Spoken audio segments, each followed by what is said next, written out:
Hello, Capricorn, Sun, Moon, Rising, and Venus signs. Kamusta kayo? Sana po ay nasa mabuti kayong kalagayan. Welcome back po sa Star Tarot. Kung bago kayo rito, welcome din kayo. Thank you sa inyong support. I truly appreciate it. God bless you all. Hala, lumipad. Lumipad talaga. We have Princess of Summer. Ayan, ito yung lumipad ninyong card. There is a new relationship or emotional experience dito na may experience ninyo, Capricorn. Baka ang iba sa inyo, no, if you're single, baka papasok kayo sa bagong relationship, no, maaring romantic relationship ito. Pwede rin naman na baka you're making new friends sa ngayon. So, maybe new friendship, no? New friendly relationships ang mabubuo dito for some of you. Possible din na merong mga social gatherings or social events na may imbitahan kayo sa ngayon. Maaaring merong mga announcement, yun napipick up ko, no? Announcement siguro for may engage, may wedding, or baka announcement ito, no? Of promotion. Capricorn, baka merong ganon. Maaari din na panahon ito wherein you're going to, to see, no, and experience the concern of a friend. Kasi maaring ay iba sa inyo, merong pinagdadaanan na medyo difficult or baka meron kayong pinagdadaanang masayang sitwasyon, achievement, mga ganon, or successes na makikita ninyo dito yung mga kaibigan ninyo na nandiyan dyan. No? So, maaring ma-appreciate ninyo ngayon ang mga kaibigan ninyo. The Sun, wow, Capricorn, napakaganda. The Sun energy, ito yung pinaka-positive, happy, no, uplifting na energy. Kaya napakaganda. Yung mga plano ninyo, no, sabi dito, plans that work out perfectly. Yung mga plano ninyo, it will roll out ngayon perfectly. Napakaganda. Makukuha nyo talaga yung resulta na minimithi ninyo dito. There are also amazing ideas that lead to rewards and commendations. So, napakaswerte rin ninyo talaga, no? Meron kayong mga plano din dito na talagang siguro very rewarding. Magkakaroon ng positibo at magandang resulta ang mga yan. There is also gratitude for the blessings of life, no? Sa dami ng magagandang kaganapan, pangyayari, biyaya na dadating sa buhay ninyo, hindi kayo makakalimot magpasalamat. So, napakaganda, no? Napakaganda ng mga sitwasyon na to. Kasi parang, this is very vibrant, no? Energy ang lumabas sa card na to.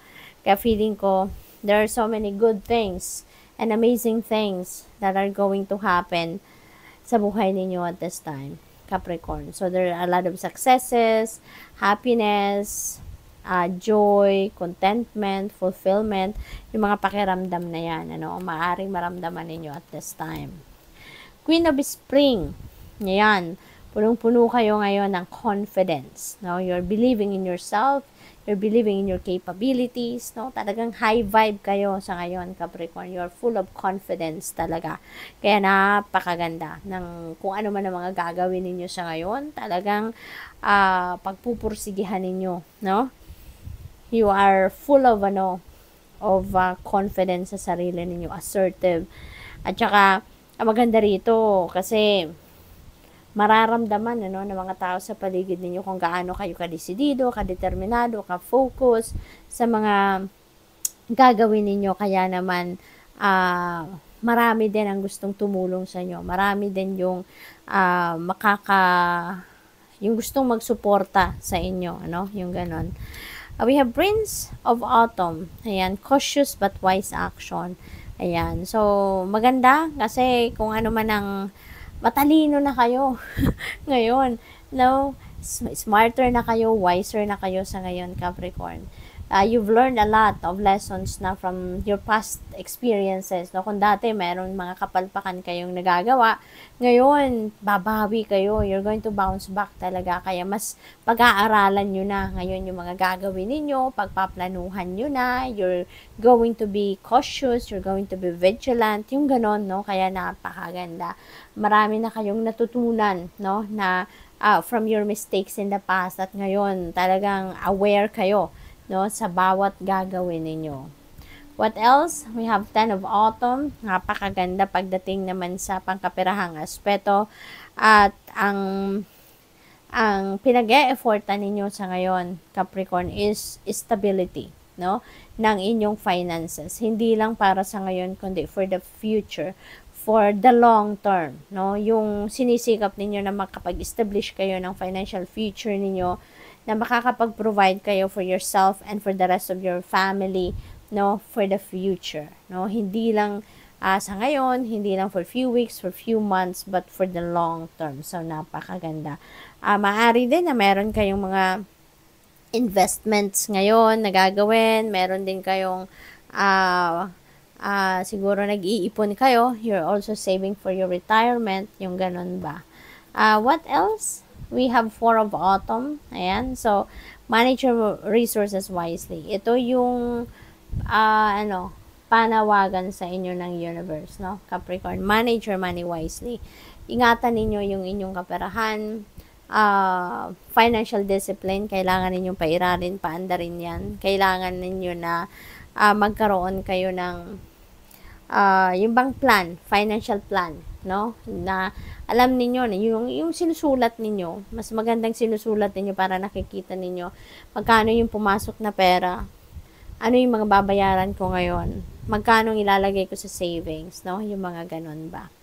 Makakatulong yun, ano? Pag may nakikita kayong visual na ganyan. So, we have 5 of Winter. Ayan. So, maybe meron kayong pag-uusap dito with someone or with a group of people at hindi kayo nag-agree, no? On one thing. Hindi kayo nagkaintindihan. Hindi kayo, hindi ninyo hindi kayo nakapag-desisyon, ano, ng on the same page kayo. Kaya, siguro nainis ka sa mga sinabi nila or sinabi niya, baka sila yung nainis sa'yo, yung gano'n. And naghiwalay kayo dito na hindi kayo nagkakaintindihan. So, parang sa tingin din ninyo, diba? Hindi ito yung gusto ko, hindi ito yung, parang siguro wala kayong tiwala din, no, sa plano nila or sa kanila mismo. Kaya siguro nag-walk away din kayo sa kanila. Parang tingin ninyo waste of time and energy, diba? If you're still going to associate yourself with them. We have justice. You're getting what you deserve, Capricorn. Kung anong para sa'yo, yun ang makukuha ninyo. This is karma. No? This is good karma at play sa ngayon. Meron din kayong papanalunan dito. No? Ipapanalo ninyo kung ano man ang inyong pinaglalaban dito. Ipapanalo ninyo yan. So, good luck, Capricorn. That's all I have for you for today. Thank you for watching. Love and light. Namaste.